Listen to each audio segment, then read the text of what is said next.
김종배 시선 집중. 여러분 안녕하십니까, 김종배입니다. 최근 개그맨 이진호 씨가 인터넷 불법 도박으로 감당하기 힘든 빚을 졌다고 털어놨죠. 근데 이진호 씨만이 아닙니다. 초등학생, 군인 등등 연령과 직업군을 가리지 않고 불법 도박의 늪에 빠진 사람들이 늘어나는 추세라고 하는데요. 그 이유가 무엇인지 일부에서 이야기 나눠보고요. 10대 여성을 흉기로 살해한 박대성의 머그샷이 공개됐는데 그의 목에 있는 문신이 조명이 됐습니다. 그 뒤에 문신을 한 사람은 피해야 한다는 목소리가 나오고 있다고 하는데요. 2부에서는 문신을 둘러싼 여러 이슈들 짚어보겠습니다. 10월 19일 토요일 김종배의 시선집중, 광고 듣고 시작합니다. 아침을 깨우는 이슈들 같이 들으실래요? 사람 냄새 나는 우리들의 이야기 도닥 토담. 네, 세 분과 함께합니다. 장윤미 변호사 모셨고요. 어서 오세요. 안녕하세요. MC 정원 모셨습니다. 어서 오세요. 네, 안녕하세요. 최민석 작가 모셨습니다. 어서 오세요. 안녕하세요. 자, 오늘도 어김없이 주제와 관련된 오디오부터 듣고 이야기 나눠보겠습니다. 개그맨 이진호 씨가 자신의 SNS에 글을 올려 인터넷 불법 도박 사실을 스스로 고백하며 사과했습니다. 이 씨는 2020년 우연히 인터넷 불법 도박 사이트에서 게임을 시작하게 됐고 감당하기 힘든 빚을 떠안게 됐다며 지인들의 충고 등으로 뒤늦게 정신을 차리고 도박에서 손을 뗐지만 이미 많은 사람들에게 금전적 도움을 받은 상태였다고 털어놨습니다. 친구 옆에서 처음에 10,000원으로 한 50,000원 정도 좀 적게 따보기도 하고 그러다가 그 친구한테 사이트 어디 있으냐 하면서 좀 배워요. 요즘엔 불법 스포츠 토토보다 빠르게 결과가 나오는 바카라, 룰렛 같은 도박이 청소년 사이에 유행입니다. 적어도 10명 중 1명 정도는 한다는데 적발이나 계도는 쉽지 않습니다. 특별한 인증 절차 없이 스마트폰으로 언제 어디서나 쉽게 할 수 있고 뭘 하는지 주변에서 알아채기도 어렵습니다. 네, 또 이런 소식이 전해졌는데요. 지금 어떻게 수사가 진행 중인 겁니까? 어떻게 된 겁니까? 왜냐하면 처음에 일단 국민신문고에 이진호 개그맨이 불법 도박을 한다라고 이제 올라와서 이것만으로는 수사가 무르익지 않았기 때문에 이제 정식 입건 전에 내사에 착수를 한 상황이고요. 그리고 이진호 씨가 본인의 SNS를 통해서도 인정을 했어요. 내가 이제 불법 도박을 굉장히 좀 많이 빠졌다, 탐닉을 했다. 그래서 그 과정에서 지인들로부터, 동료 연예인들로부터 상당한 돈을 빌렸는데 연예인들에게 빌렸다는 돈은 한 10억이 넘는다라고 하고요. 네. 대부업체에 빌린 돈도 한 13억. 그러니까 한 20억이 훨씬 넘고. 그러니까 연예 활동에도 당연하지만 타격이 있습니다. 지금 고정 출연하고 있는 프로그램이 JTBC 아는 형님인데 거기서는 하차가 결정됐고 이미 녹화를 한 부분은 다 편집본으로 드러내기로 했고요. 또 하나는 이제 넷플릭스에서 이제 방송이 될 코미디 리벤지라는 이제 개그맨 개그우먼들이 같이 참여하는 데는 이게 같이 토너먼트 뭐 이런 식인가 봐요. 그래서 드러내기가 어려워서 그냥 방송을 하기로 결단했다. 이런 보도까지 나오고 있습니다. 근데 이제 불법 도박을 했다도 문제지만 도박 자금을 위해서 동료들한테 또 돈을 상당한 액수를 지금 빌렸다라는 거잖아요. 그러면 이제 돈을 빌려준 동료들 중에는 도박 때문에 그런 건지 모르고 빌려준 동료들도 있을 거 아닙니까? 또 충격도 꽤 클 것 같은데요. 그게 지금 더 문제가 되고 있죠. 왜냐하면 어머니가 편찮으셔서 뭐 네. 이러저런 사유로 그리고 실제로 과거 방송에서도 어머니의 이제 투병 사실을 이야기를 했기 때문에 거기엔 마음이 상당히 많이 움직이잖아요. 그러니까요. 예, 그래서 그게 또 더 좀 이진호 씨에 대한 비판을 좀 수위를 높이고 있는 것 그러니까 같습니다. 이제 그게 뭐 돈인도 돈이지만 이제 거기서 함께 따라온 건 배신감일 거 아닙니까? 만약에 여러분들에게 그런 상황이 왔다 그러면 어떻게 하실 것 같습니까? 저는 뭐 최근에도 비슷한 상황이 있었습니다. 아, 그래요? 예, 이제 과거에 알던 지인, 방송을 통해서 알게 된 지인한테 이제 연락이 와서 몸이 좀 아프다. 근데 이제 치료비가 모자르다 그래서 아이고.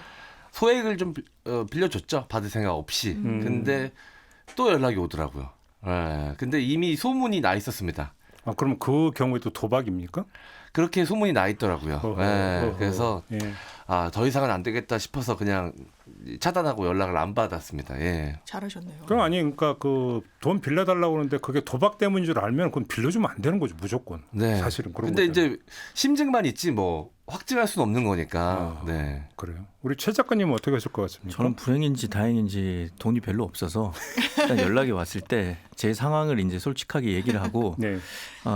돈을 빌려주면 서로 이제 갚기 어려울 걸 알기 때문에 돈을 빌려주면 돈도 잃고 사람도 잃잖아요. 네. 그래서 내 상황이 이렇다. 그래서 대신 이만큼은 안 받아도 되니 해줄 수 있다. 그런 선에서 이제 정리를 하죠. 그러니까요. 결국 뭐 돈이 아깝다 뭐하다 이런 걸 떠나서 그 참 믿고 빌려준 데는 그 다가오는 배신감이나 실망감 이런 게 얼마나 크겠어요. 동료들 입장에서는. 참 여러 사람 이제 상처를 입히는 건데 근데 이런 분석이더라고요. 지금 연예인 도박 사건이 이번이 처음이 아니잖아요. 그 전에도 네. 이제 네. 꽤 있었고 네. 그러다 보니까 뭐 특정 보도를 보면 뭐 전문가 진단이라고 하면서 공인이라는 점 때문에 인간적인 욕구를 억제하거나 자제하다 보니까 이런 쾌락적인 환경에 노출되면 쉽게 빠져든다. 뭐 이런 식으로 분석을 쉽게 하면 연예인은 도박에 더 쉽게 빠져들 위험이 있다. 가능성이 있다. 이런 지금 분석이잖아요. 동의하세요? 네, 저는 어느 정도 동의합니다. 아, 그래요? 네, 그런 사례들을 옆에서 좀 많이 보기도 했고 예. 연예인들이 겉으로 보기에는 굉장히 화려한 삶을 사는 것처럼 보이지만 예. 실제로 본인의 개인 사생활에 있어서는 굉장히 좀 제한된 삶을 살 수밖에 없거든요. 그렇죠. 똑같은 활동을 해도 연예인이 하면 더 눈에 띄고 네. 더 부풀려져서 소문이 나는 경우도 많기 때문에 사생활은 굉장히 조심스럽게 살 수밖에 없습니다. 네. 사람들 만나는 것도 굉장히 조심스럽고 음흠. 그러다 보니까 그 남들에게 노출되지 않는 활동들을 이렇게 하다 보면 아무래도 이제 좀 위험한 곳까지 가게 되는 경우들을 전 종종 봤었거든요. 쉽게 하면 이제 인터넷 도박 같은 경우는 네. 누구한테 뭐 들키거나 뭐 할 것도 그렇죠. 없고 네. 그래서 오히려 개인 정보가 보호된다는 느낌을 좀 받죠. 오히려 내가 익명의 사람으로서 그 안에서는 존재할 수 있으니까. 그래서 이제 좀 건전하게 풀리는 경우는 게임에 빠지는 경우도 많거든요. 그다음에 이제 또 그 이전에 보면 인터넷 도박은 이제 해외 원정 도박 네. 같은 경우도 이제 그 잘 못 알아볼 거다라고 하는 네. 해외이다 보니까 이런 거 또 해외에 가면 아무래도 이제 국내보다는 조금 노출이 덜 되기도 하고 좀- 연예인들만 따로 이렇게 도박을 하는 곳을 마련해 주는 또 브로커들이 있습니다. 그래요? 네. 그런 게 있어요? 네. 장유미 변호사는 어떨 것 같습니까? 저는 이 진단 지금 M장 이야기를 듣고 상당히 공감이 됐는데 제가 한 연예인분이 최근에 한 여가수 폭행 무슨 그 연루된 사건이 있었잖아요. 최근에 나온? 네, 최근에 나온. 그러니까 술자리에서 본인이 어떻게 해야 되냐고 물으시는 거예요. 만약에 왜냐하면 이 동료 그리고 술자리에서 자기도 잘 모르는 사람이 굉장히 막 이렇게 연예인이랑 같이 합석을 했다고 해서 좀 이른바 오버하는 경우도 있고 해서 사고가 나는데 그럼 일단 현장을 이탈을 하는 게 낫겠다. 관여되지 않는 게 낫겠다. 그러면서 이렇게 안으로 침잠하고 그리고 연예인들이 굉장히 경쟁이 치열하잖아요. 그래서 어떤 가수분 이야기를 하면서 그 자리까지 올라오기가 너무 힘들었어서 집 밖을 잘 안 나간다는 거예요. 구설에 오르고 사람들이랑 이제 휘말리게 될까 봐. 근데 그게 되게 공감이 되더라고요. 근데 이제 도박 문제로 다시 돌아왔을 때 제가 여러 사람이랑 이제 차를 마실 일이 있었는데 거기서 제가 먼저 꺼낸 것도 아니고 누가 그러는 거예요. 지금 이 넓은 찻집 안에 몇 %나 도박을 할 것 같냐는 거예요. 한 30-40%가 될 거라고 자기는 생각한다는 거예요. 그렇게 많다고? 예, 본인의 지인 그리고 건너 아는 사람들이 이런 인터넷 도박에 빠져서 진짜 극단적 선택하고 굉장히 경제적으로 내몰리고 이런 경우를 많이 봤다라고 하니까 또 다른 분이 자기 지인도 그런 상황에 처했다고 해서 이게 연예인 지금 이진호 씨에서 문제가 지금 많이 거론이 되지만 군 문제도 있고요. 군 휴대전화가 또 이게 보급이 되면서 그걸로 많이 이용한다. 학생들도 너무 심각하다고 하니까요. 이게 전방위적으로 퍼져 있다. 그리고 거기에 참여하게 되면 좀 빠져들게끔 이걸 다 구성을 해놨다고 그러더라고요. 진짜 사회 문제가 되고 있는 것 같습니다. 이게 그러니까 사실 그 이진호 씨 경우가 보도가 되기 전에 이제 그 전에 이제 나왔던 게 군 장병 도박 뉴스는 좀 이미 나왔었거든요. 그 정도로 좀 많이 퍼져 있다 이렇게 봐야 되는 겁니까? 그래 보입니다. 왜냐하면 그때도 군장병 월급 당연히 거기에 따른 노고를 보상해 주는 게 저도 맞다고 생각하는데 이제 200만 원 앞으로 내년부터인가 지급이 되는데 적은 돈이 아니라는 거예요. 그리고 쓸 일도 없어요. 20대 초년생들이 돈이 차곡차곡 쌓일 때 뭘 하느냐. 휴대전화가 이제 보급이 돼서 저녁 때는 본인들 개인 시간을 갖는데 굉장히 도박에 유인되기 쉬운 그런 여건이 이미 조성이 됐고 그걸 또 악용하는 사채업자들 불법 도박 이런 그 장을 개설하는 업자들이 그걸 하나의 시장으로 인식하고 있다라는 거죠. 24시간 군인 대출까지 나왔어요? 그래서 기자가 이 한 언론사의 기자가 예. 이 실상이 어느 정도인지 파악하기 위해서 자기가 직접 한번 이제 시도를 해봤는데 카카오톡 메시지를 남기니까 바로 2분 만에 답장이 온다는 거예요. 어떻게요? 그냥 소속 부대, 계급, 신용 정보 이런 점수만 남기면 당장 내일이라도 300에서 500만 원까지 대출이 실행된다. 이렇게 2분 만에 답장이 온다는 거죠. 제가 얼마 전에 그 암구호 유출 사건을 제가 있었죠. 예. 전해드린 바가 있는데 저는 도저히 이해가 안 돼가지고 네. 그 사채업자인가 그랬잖아요. 네. 네. 네가 군인인 거 증명해봐라 해가지고 돈 빌려줄 테니까 해서 암구 알려줬다는 거잖아요. 네. 저는 도저히 이해가 안 되는데 지금 보니까 이해가 좀 되네. 무슨 이야기인지. 이렇게 되는 거잖아요. 결국은. 그렇죠. 암고는 금전적 가치는 없죠. 그걸 안다고 해서. 그리고 계속 바뀌니까요. 그런데 몇 월 며칠째 암고가 뭐라고 이 사람이 알려줬다라고 하는 건 겁박의 수단이 될 수 있고 그걸 실제로 이 사람들이 돈을 갚지 못하고 100만 원 갚았는데 며칠 지나고 몇 달 지나니까 1억이 되고 이랬다는 거예요. 이게 이자율이 엄청났었거든요. 아니 그러니까, 근데 예. 초등생들까지 퍼져 있어요? 그게 진짜 문제라고 하죠. 초등학생들. 왜냐하면 저도 아이가 초등학생인데 네. 너무 인터넷 무턱이 상당히 낮고 그것을 다 이 부모나 선생님이 제어할 수 없고 어떤 컨텐츠에 되는지. 네. 그래서 이 아까도 그 모두에서 들은 뭐 바카라 이런 거는 굉장히 게임의 룰 형식 자체가 쉽고 그리고 거기에 들어가면 실제로 뭐 동남아나 이런 데 연결이 된 데에서 정말 입장을 한 것처럼 구성을 해놨다고 하더라고요. 그럼 그러면 이제 거기에 탐닉하는 거죠. 더 이상 이제 하우스가 아니라 사이트 내지 앱이 되는 겁니까? 그렇죠. 예. 네. 그렇죠. 이 어린 청소년들이 이 도박 범죄에 좀 노출이 돼 있다라는 게 통계로 증명이 좀 되더라고요. 이 도박 범죄 소년 및 촉법 소년 검거 현황에 따르면 지난 2015년 도박으로 입건된 범죄 소년이 59명이었는데 네. 올해는 지금 8월까지 328명이 입건돼서 10년 사이에 5.5배가 폭증을 했다고 합니다. 어이고. 네, 2020년까지 통계에 잡히지 않던 만 14세 미만 촉법 소년은 올해 45명이 검거가 됐고요. 이 범죄 소년, 이 도박 범죄 소년은 형사 입건 기준으로 통계를 작성하거든요. 네. 이 초범이나 판돈이 50만 원 미만이면 훈방 처분이에요. 그러니까 그건 안 잡히는 수치고요. 예. 판돈 500만 원 이상일 경우에는 이제 형사 입건이 되는데 입건된 도박 범죄 소년은 재범 이상이거나 판돈 500만 원 이상 또는 주도적으로 도박판을 열어 이득을 취한 경우니까 이 50만 원 미만인 경우는 더 많을 수 있다는 얘기죠. 그러니까 그럼 도박 사례가 지금 그 퍼지고 있는 이유는 결국은 환경. 네. 그러니까 굳이 하우스를 찾아가지 않아도 뭐 앱이나 네. 사이트에 방문하면 누구라도 그러니까 도박을 할 수 있고 거기다가 그러니까 돈까지 빌려주는 이런 환경이 조성되다 보니까 퍼지고 있다. 네. 딱 맞는 거죠. 그렇죠. 그리고 불법 도박 사이트 같은 경우는 시간이 생명이거든요. 빠르게 치고 빠져야 됩니다. 네, 금방 또 적발되면 바로 다른 곳으로 사이트를 이동해야 되기 때문에 그렇죠. 그 특성상 진입 장벽을 굉장히 낮게 합니다. 누구나 들어올 수 있게끔. 한번 이걸 좀 짚어보자. 아까 잠깐 이제 연예인이 상대적으로 도박에 빠지기 쉽다라는 얘기를 하셨는데, 근데 그런 걸 떠나서 도박의 심리라고 하는 걸 어떻게 분석할 수 있을까요? 그러니까 이게 이제 오늘의 주제는 연예인 때문에 일어난 거지만 사실 우리가 흔히 아는 예술가들 뭐 대문호라고 얘기하는 도스토옙스키도 평생 도박에 빠져 살았고 죄와 벌 같은 작품은 도박 빚을 갚기 위해서 그렇게 길게 썼다는 얘기가 있거든요. 왜냐하면 당시에 러시아는 그러니까 흔히 말하는 매절 계약이 아니라 원고 분량에 따라서 원고료를 지급을 했어요. 그러니까 도스토옙스키는 길게 쓸 수밖에 없는 거죠.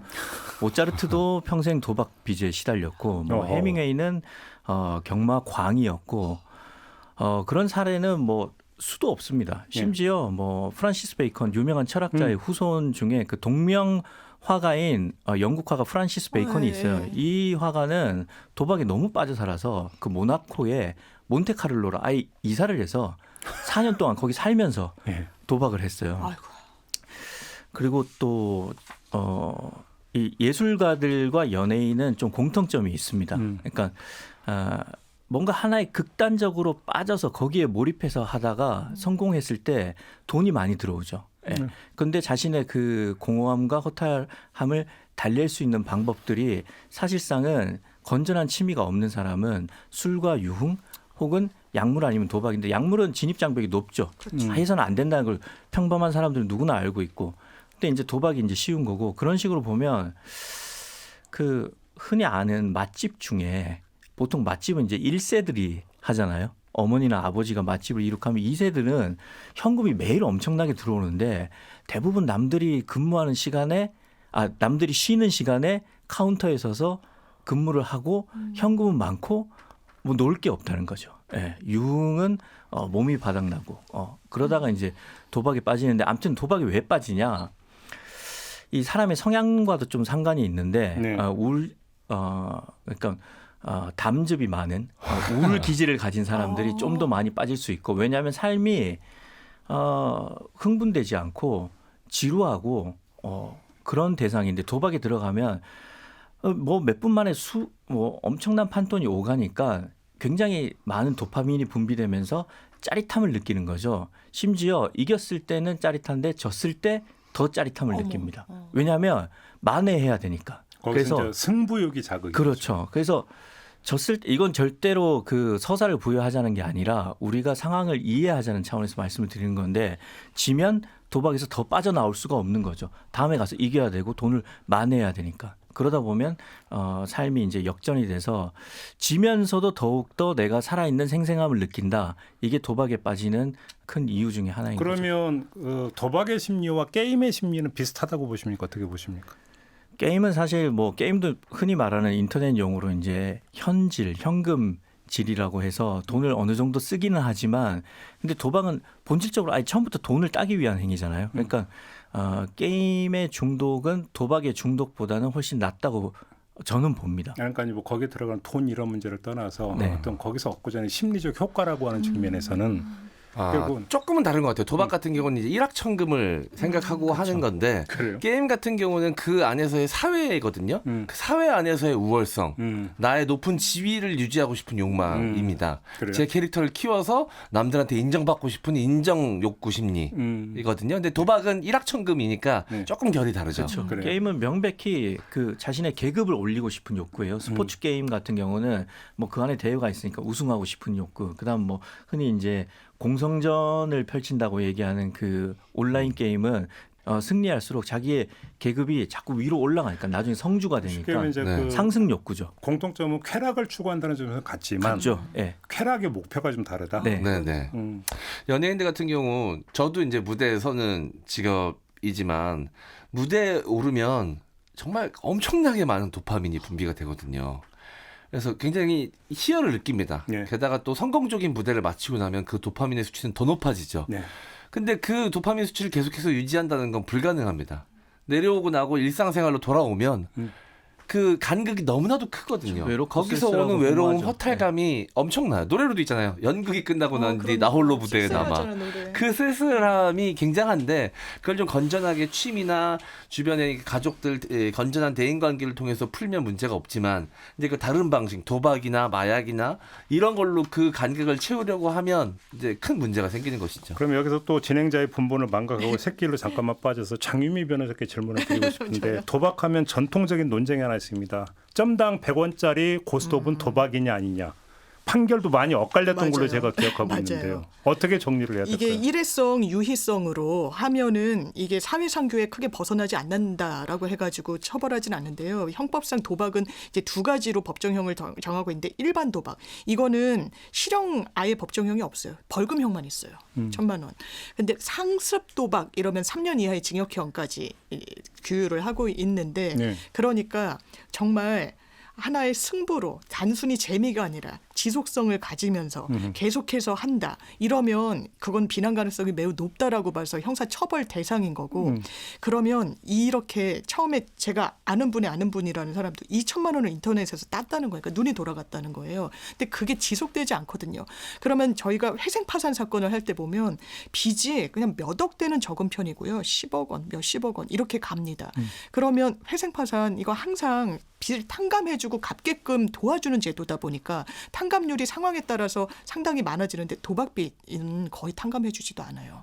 한 거의 해도 90%까지는 갚게 하고 그러니까 이거는 진짜 본인만 고통받고 본인만 여기서 못 벗어나는 게 아니라 가족들이 또 굉장히 큰 고통까지 받게 되는 그렇죠. 그러니까 이렇게 법으로까지 규율하는 것 같습니다. 이 사회적 인식이 많이 바뀌어가고 있는 것 같아요. 예전에는 명절에 가족들이 모이면 기본이었죠. 점당 10원짜리 화투 치는 것도 일상적으로 볼 수 있는 모습이었는데 요즘은 거의 볼 수 없고. 요즘 안 치죠. 네, 아예 안 하죠. 그리고 그것도 스마트폰 영향 아닌가요? 그럴 수 있겠네요. 네. 그리고 장례식장 가면 지금은 이제 열심히 거의 이제 맞아요. 문을 닫는 분위기지만 옛날에는요. 장례식장 가서 일부러 치고 맞아요. 상주한테 돈을 꿔요. 왜 그러냐면 돈이 없어서가 아니라 네. 그걸 어떤 하나의 뭐라고 할까요? 관행 비슷하게 여겼던 부분이 있었어요. 지금은 그런 문화 없어졌지만. 시끌벅적하게 해주는 게 이제 고인을 맞아요. 잘 보내주는 하나의 방식이다라는 그리고 또 인식이 상주를 있어서. 위로해 준다라는 네, 네. 덜 슬픈 분위기를 만든다. 그렇죠. 네. 네. 아주 예전 얘기입니다. 근데 지금은 상상할 수 없는 일이잖아요. 사회적 인식도 많이 바뀌어가고 있으니까 네. 점점 더 이제 안 보이는 곳으로 가게 되는 것 같습니다. 자, 첫 번째 주제의 결론을 제가 내리겠습니다. 도박은 중독입니다. 네, 맞습니다. 안 됩니다. 예. 네. 라는 걸로 결론을 내리고 두 번째 주제로 이어가도록 하겠습니다.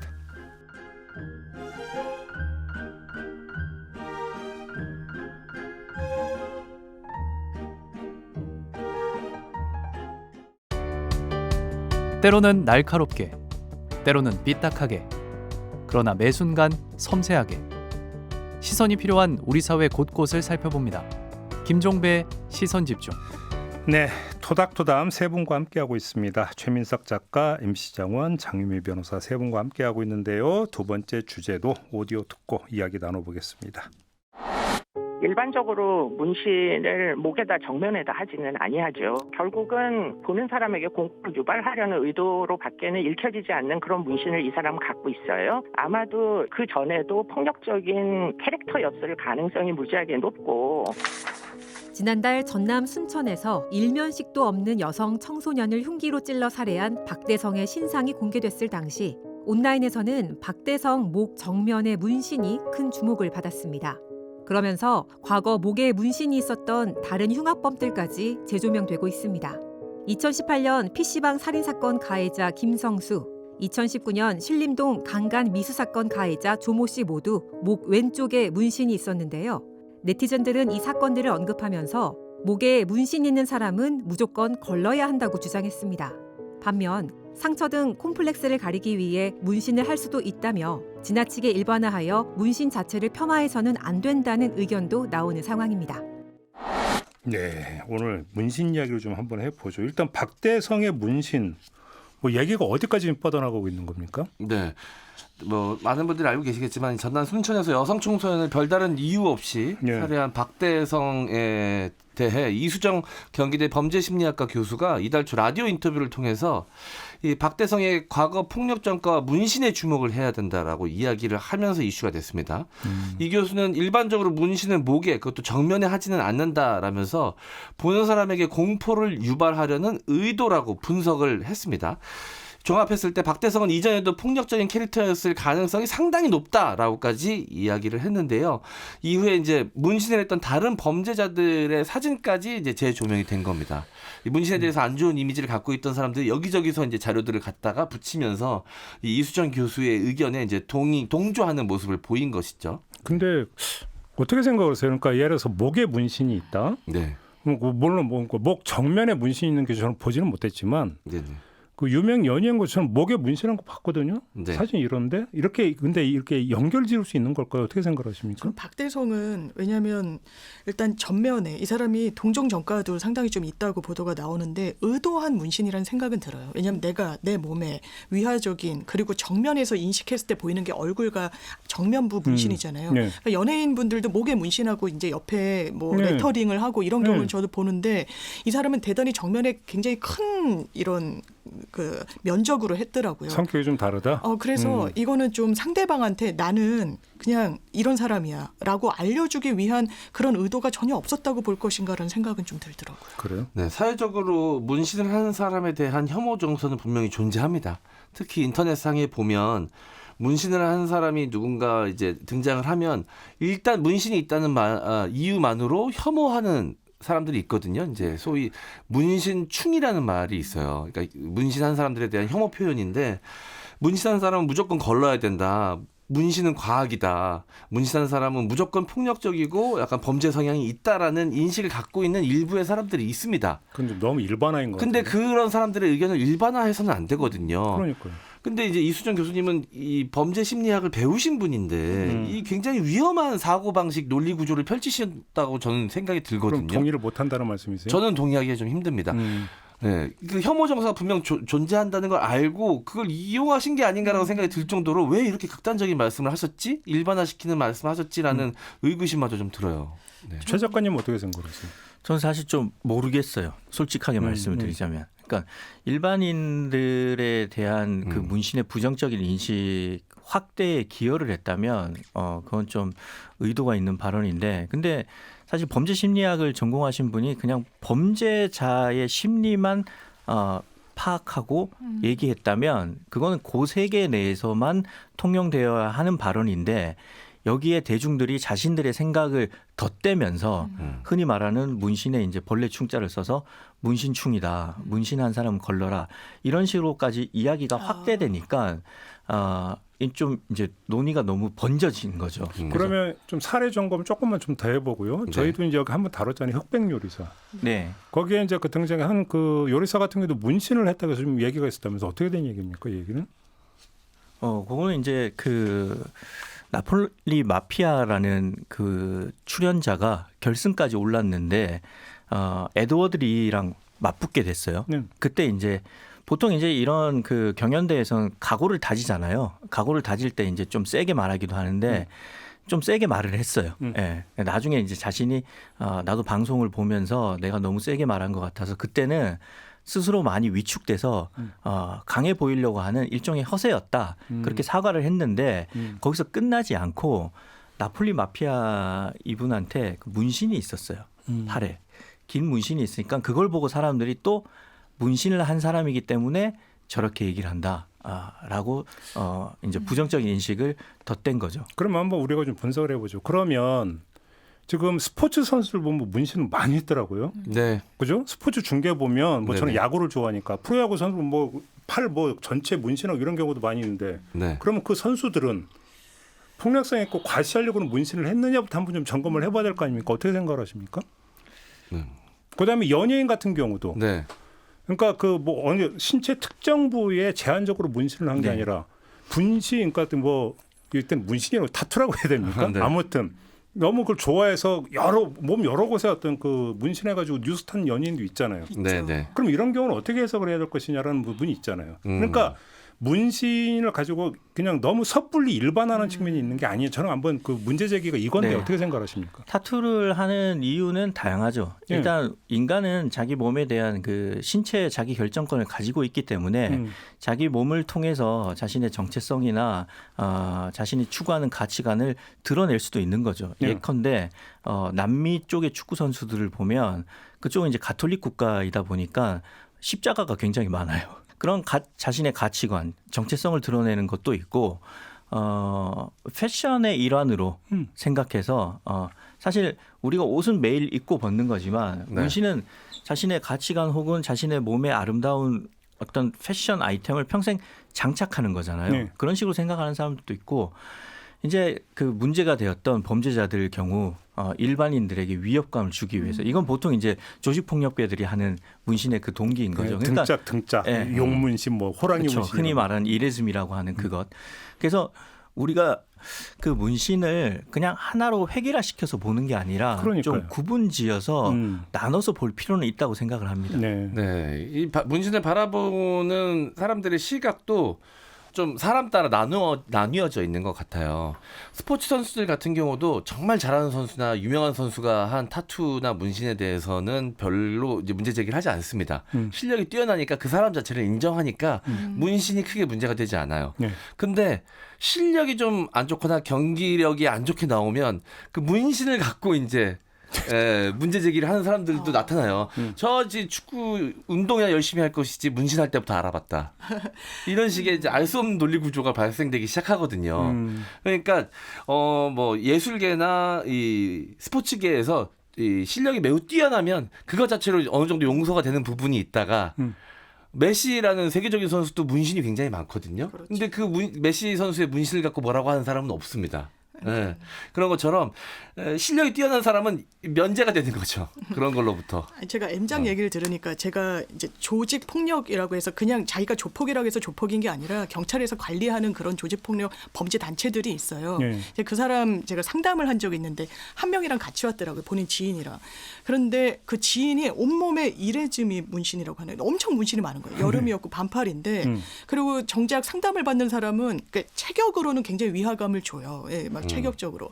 그런데 문신은 하나도 없더라고요. 그래서 누가 이제 조폭이냐, 누가 이제 범죄는 그러니까 본인이고 이 친구는 맛집 사장님 아들인데 약간 그걸 동경한다는 거예요. 자기가 하는 일을 약간. 그래서 그런 사람은 오히려 문신이 온몸에 있고 진짜 정작 조폭은 아닌 경우를 봤었고 저희가 이제 소년범들을 변호사들이 가서 같이 이제 상담도 하고 이제 정서적 교류도 하는데 그 전에 교육을 받아요. 제가 이제 그 교육을 받았던 적이 있는데 아이들이 어떻게 보면 좀 세게 보이기 위해서 그런 의도에서 이제 문신들을 실제로 많이 하는데 나중에 굉장히 지우고 싶어 한다라는 거예요. 그래서 그걸 지원해주고 싶어 하는데 지우는데도 비용이 상당히 들고 그러니까요. 그 기계를 들이는 것도 비용이 없어서 못 들이고 있다라고 거기 계시는 선생님이 말씀을 하시는 걸 보고 아 여러 생각이 좀 들었습니다. 그러니까 일단 좀 정리를 하면 문신이라는 것도 일종의 자기 표현 행위잖아요. 네.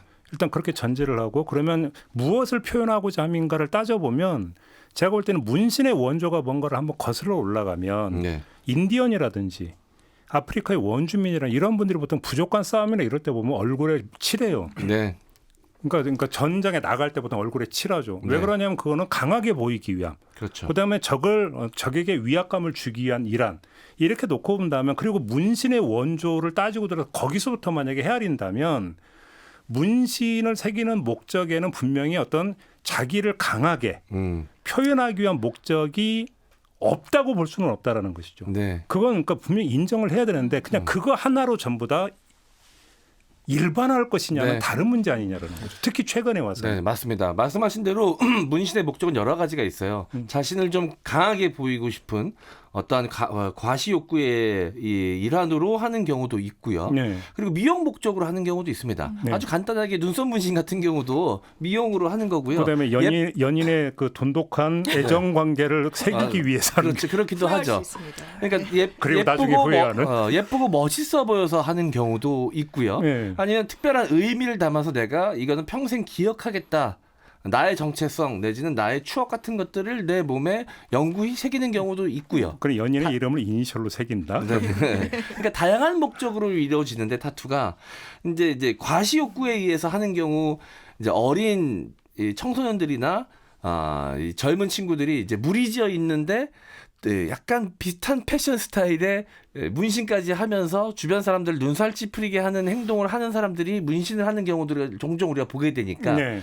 그거를 그 사람들을 보면서 일반화하고 전체가 다 그렇다라고 성급히 결론을 내리는 것이죠. 그러니까요. 근데 우리 사회는 그 얼마 전까지는 문신에 대해 되게 부정적인 선입견을 갖고 있었잖아요. 네네. 그러니까 예를 들어서 전두환 신군부가 그 쿠데타로 권력을 잡은 다음에 삼천교육대를 만들잖아요. 근데 삼천교육대 보냈던 사람 중에 한 부류가 뭐냐 길거리에서 문신한 사람들 잡아가지고 삼천교육대 보냈다 이런 얘기도 있었단 네네. 말이에요. 그러니까 만약에 그게 사실은 엄청난 선입견을 깔고 있었던 맞아요. 거죠. 네. 문신한 사람들은 되게 불량한 사람들.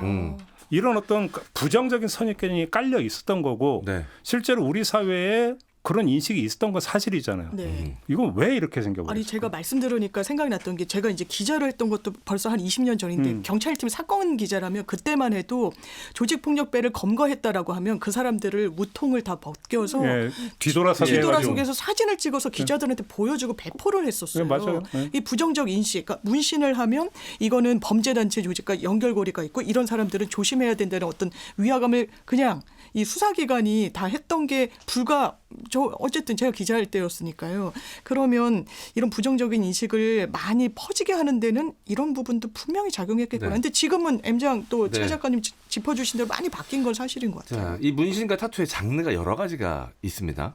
근데 이제 이레짐이라고 많이들 아실 거예요. 일본의 이제 야쿠자들이 등에다가 이 이레짐이 문신을 하거든요. 이제 그 문화가 우리나라 조폭 문화에도 흘러 들어오면서 수입된 겁니까? 네. 그러면서 따라하면서 이 한국의 조폭들도 등에다가 이레짐이 문신을 했었어요. 그때는 일반 사람들은 상상할 수 없는 일이었죠.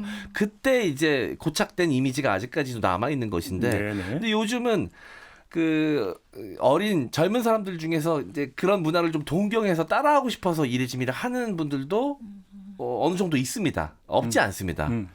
그러니까 다른 사람들한테 자기가 좀 세 보이고 싶고 강해 보이고 싶고 아니면 또래 친구들 사이에서 좀 자기가 돋보이고 싶고 이런 과시욕에 하는 경우들이 좀 있다 보니까 근데 그런 친구들은 좀 과잉된 행동을 하거든요. 근데 주변 사람들이 보기에 나한테 피해를 주지 않더라도 눈살을 찌푸리게 만들어요. 그러면 문신한 애들은 저렇게 행동해. 문신은 나쁜 것. 이런 식의 이제 논리 구조가 발동이 되는 근데 것이죠. 또 정반대로 예를 들어서 또 자신의 어떤 그 인생 모토를 글귀로 문신으로 새기는 경우도 있고 하트 새기면서 사랑하는 사람의 이름 이니셜을 새기는 경우도 있고 다양한 경우가 지금 나오고 있잖아요.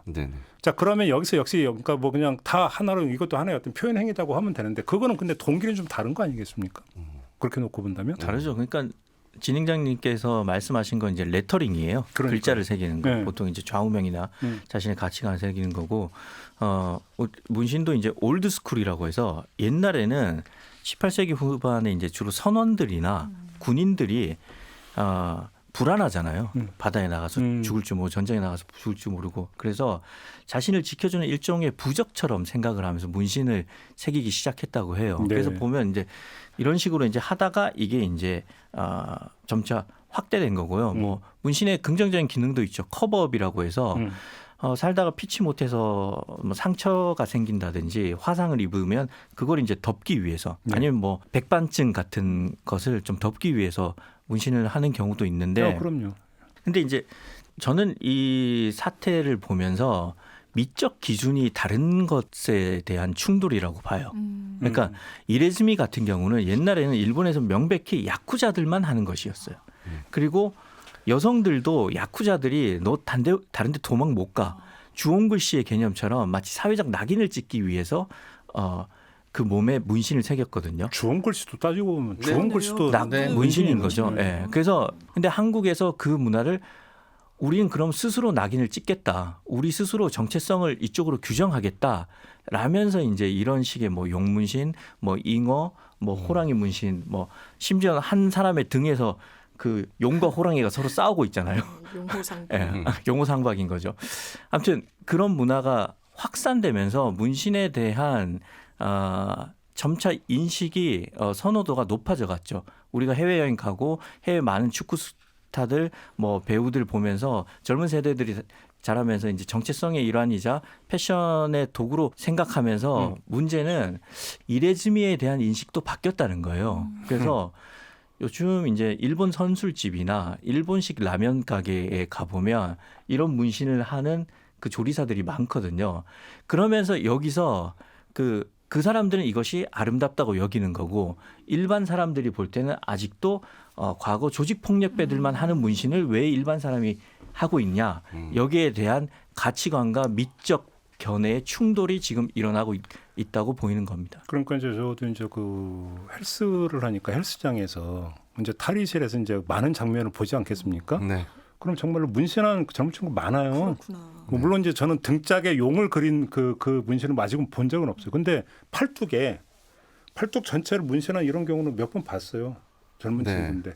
그러니까 근데 이게 약간 좀 그 거칠게 일반하면 한때는 문신에 대해서 되게 부정적으로 생각하다가 어느 순간에 또 이게 이제 그 하나의 유행 비슷하게 갔다가 근데 최근에 다시 또 문신충 이야기가 나온다면 이 유행이 다시 또 패턴이 바뀌고 있다고 진단을 해야 되는 건가요? 뭐 어떤 겁니까? 그냥 바라보는 관점이 다른 것 같아요. 그러니까 되게 면적이 넓으면 더 이렇게 혐오하는 것 같고 제가 미적 충돌이라는 말씀에 되게 공감이 됐던 게 제 또래들 그리고 저보다 위에는 다 문신을 하나의 위협 수단으로 전제하고 얘기하는 것 같아요. 왜 그러냐면 제가 얘기를 나누는 저보다 조금 연배가 높은 분이 이제 팔토시를 장난으로 샀다는 거예요. 문신처럼 보이는. 그래서 이제 말 안 듣고 뭐 위협 운전하고 무늬가 이러면 있는 토시.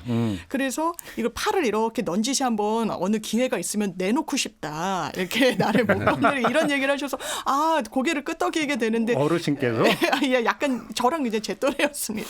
그래서 이렇게 문신을 이해하는구나. 그런데 또 오늘 얘기를 듣다 보니까 젊은 세대는 이걸 또 하나의 자기 표현 수단으로 생각하는구나. 그리고 젊은 세대 이런 거 따질 것 없이 그 이름만 들어도 알만한 정치인부터 시작해서 눈썹 문신 많이 하잖아요. 저도 했어요. 네.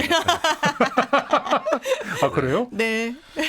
모르겠는데. 네, 약하게 이게 해서. 과도기적인 측면이 있는 것 같습니다. 그러니까. 타투를 하는 사람들이 인구가 많아지면서 네. 이게 싫어하던 사람들은 본인이 생각하는 이게 잘못되지 않았다라는 걸 계속 더 강화하고 싶어하는 본능이 있거든요. 네. 그러다 보니까 이제 문신을 하고 안 좋은 행동을 하는 사람들만 기억하게 되는 그런 현상들이 좀 있는 것이죠. 네. 그 아까 나왔던 우승자, 이 흑백 요리사의 우승자인 나폴리 마피아가 인터뷰를 하면서 문신에 대한 이야기가 나왔는데 자기가 부모님을 실망시켜드린 적이 단 한 번도 없다. 그래서 나에 대한 굉장한 신뢰를 보내주시는데 딱 하나 싫어하시는 게 문신이다. 라고 이야기를 하더라고요. 근데 지금까지 얘기는 그냥 개인의 자유의 영역이었는데 네. 이제 공공의 영역으로 넘어온 게 전라남도 의회가 전국 최초로 문신 시술 예방 교육 조례를 제정을 했다. 1년에 한 번 이상 학교에서 문신 예방 교육을 교육 과정으로 편성하는 이런 내용이라고. 이건 이제 공공의 부분으로 끌고 온 거잖아요. 네네. 이건 어떻게 평가하십니까?